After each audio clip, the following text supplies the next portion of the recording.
ପାଞ୍ଚଟି ଜିଲ୍ଲା 49 ବ୍ଲକ 738 ଗ୍ରାମ ପଞ୍ଚାୟତ ଆଉ 2765ଟି ଗାଁ 44,200 ହେକ୍ଟର ଜମି ଓ 75,688 ଜଣ ଚାଷୀ। ଏମାନଙ୍କୁ ନେଇ ରାଜ୍ୟର 5ଟି ଜିଲ୍ଲାରେ ଓଡ଼ିଶା ସରକାରଙ୍କ କୃଷି ବିଭାଗର ଅଭିନବ ଉଦ୍ୟମ ଯୁଗାନ୍ତକାରୀ ପ୍ରୟାସକୁ ମିଳିଛି ଅଭୂତପୂର୍ବ ସଫଳତା।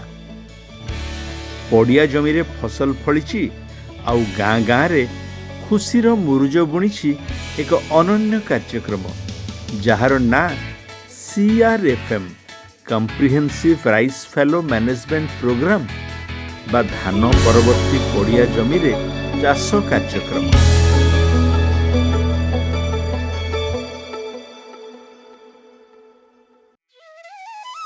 ଧାନ କୃଷି ପ୍ରଧାନ ରାଜ୍ୟ ଓଡ଼ିଶାର ମୁଖ୍ୟ ଫସଲ। ତେବେ ଧାନ ଅମଳ ପରେ ରବି ଋତୁରେ ପଡ଼ିଆ ପଡ଼ି ରହେ ଅଧିକାଂଶ ଚାଷ ଜମି। ତଥ୍ୟ କହୁଛି ଧାନ କଟା ପରେ 57% ଅର୍ଥାତ୍ 17 ଲକ୍ଷ ହେକ୍ଟର ଚାଷ ଜମି ପଡ଼ିଆ ପଡ଼େ ପୁଣି ଖରିଫ ଋତୁ ଆସିବା ଯାଏଁ। ଅନ୍ୟପକ୍ଷରେ ଓଡ଼ିଶାର ବହୁ ଜମିରେ ଡାଲି ଜାତୀୟ ଫସଲ ଚାଷ ହେଉଥିଲେ ବି ପାରମ୍ପରିକ ପ୍ରଣାଳୀରେ ଚାଷ ଯୋଗୁଁ ଅମଳ ପରିମାଣ ଅତ୍ୟନ୍ତ ନଗଣ୍ୟ। ଏହି ଦୁଇଟି ଯାକ ସମସ୍ୟାର ସମାଧାନ କରିପାରିଛି ସରକାରଙ୍କ ଗୋଟିଏ ମାତ୍ର ପଦକ୍ଷେପ। CRFM କାର୍ଯ୍ୟକ୍ରମରେ ଧାନ ଅମଳ ପରେ ଜମିକୁ ପଡ଼ିଆ ନ ଛାଡ଼ି ରବି ଋତୁରେ ଉନ୍ନତ କିସମର ଡାଲି ଓ ତୈଳବୀଜ ଫସଲ ଚାଷ ପାଇଁ ଚାଷୀଙ୍କୁ ପ୍ରୋତ୍ସାହନ ଯୋଗାଇ ଦିଆଯାଉଛି। ଏହି ଫସଲ ସ୍ୱଳ୍ପ ଅବଧିର ଅଧିକ ଅମଳକ୍ଷମ ଏବଂ ବୈଜ୍ଞାନିକ ପଦ୍ଧତିରେ ଚାଷ ହେଉଥିବାରୁ ଆଗ ଅପେକ୍ଷା ଅଧିକ ଅମଳ ମିଳୁଛି। ଜମିର ବତର ବ୍ୟବହାର କରି ଚାଷ ହେଉଥିବାରୁ ଜଳସେଚନ ଦରକାର ପଡ଼ୁନି କହିଲେ ଚଳେ। ଆଉ ସେପଟେ ଚାଷୀଙ୍କୁ ବି ଧାନ ବ୍ୟତୀତ ଆଉ ଏକ ଭଲ ରୋଜଗାରର ପନ୍ଥା ମିଳିପାରିଛି।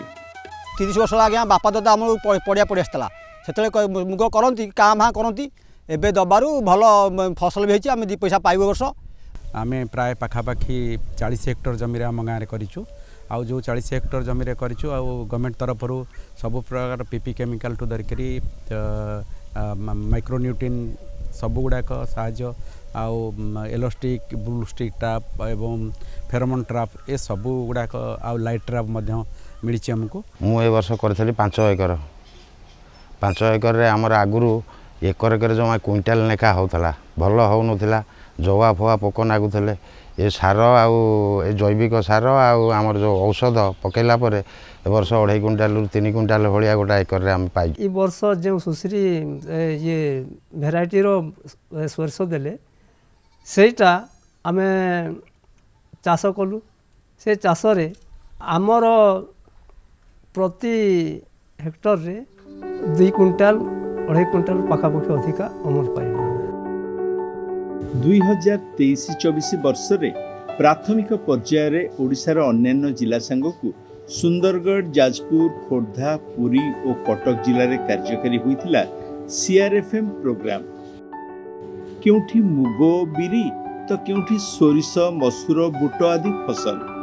କ୍ଲଷ୍ଟର ଭିତ୍ତିରେ ଚାଷୀଙ୍କ ବୈଠକ କରି ସେମାନଙ୍କୁ ଏହି କାର୍ଯ୍ୟକ୍ରମର ଉଦ୍ଦେଶ୍ୟ ଓ ପ୍ରକ୍ରିୟା ଆଦି ବତାଇଥିଲେ କୃଷି ଅଧିକାରୀ।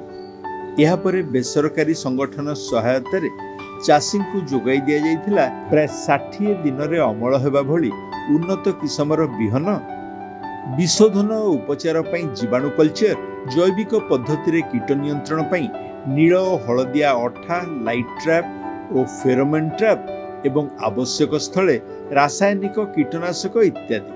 କେବଳ ଏତିକି ନୁହେଁ, जमी प्रस्तुतिठू अमल जाए सबु पर्यायर चाषी को मिलता वैषयिक परामर्श आउ यार परिणाम केउठी जमी रे लहड़ी भांगुची तो आउ केउठी घर अगणारे सुखुची। एही कार्यक्रम रे शामिल होइथिबा सबु फसल रे अमल आग अपेक्षा बढ़िथिबा बेले मुग को मिलिछि उल्लेखनीय सफलता। हेक्टर पिछा हाराहारी 680 किलोग्राम अमल पाइछंती चाषी। ये जो राइस फल मैनेजमेंट प्रोजेक्ट रो गोटे बड़ लक्ष्य होउची जे एथरे चाषी मानकर आय केमती आमे बढ़ाई परिबा। स्वल्प खर्च रे हमर जो खाली जमी रही ताकू व्यवहार करा जाउची एवं सेकेंड क्रॉप करबा द्वारा तांकर चाषी मानकर अमल जो ताकू बिक्री करिवे समान सेतेरु तांकर इनकम बढ़िबार आशा रही।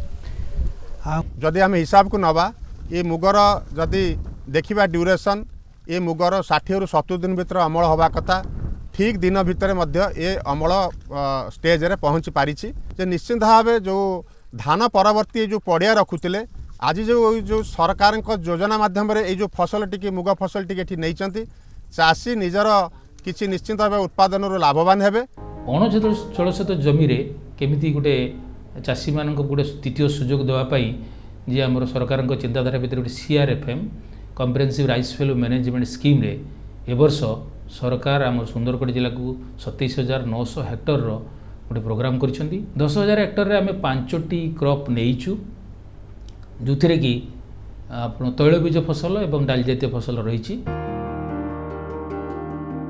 वर्ष पर वर्ष गोटे जमी रे क्रमागत धान चाष कले माटीर उत्पादकता कमी जाए, तेणु मझिरे डाली जातीय फसल परवर्ती धान चाष पई भी उपकार दिए। ता छड़ा सबुठु बड़ कथा CRFM कार्यक्रम जमी और समयर सदुपयोग करी हजार हजार चाषी को अधिक दक्ष और रोजगारक्षम करुछि एवं ओडिशार पोषण सुनिश्चित करने सहित राज्यर कृषि उत्पादन वृद्धि दिगरे बलिष्ठ योगदान देउछि। आगको यही कार्यक्रम अधिक व्यापक करने को सरकार लक्ष्य रखिथिबा बेले बहु चाषी भी आग्रही अछंती निज भाग्य बदलाइबा पई।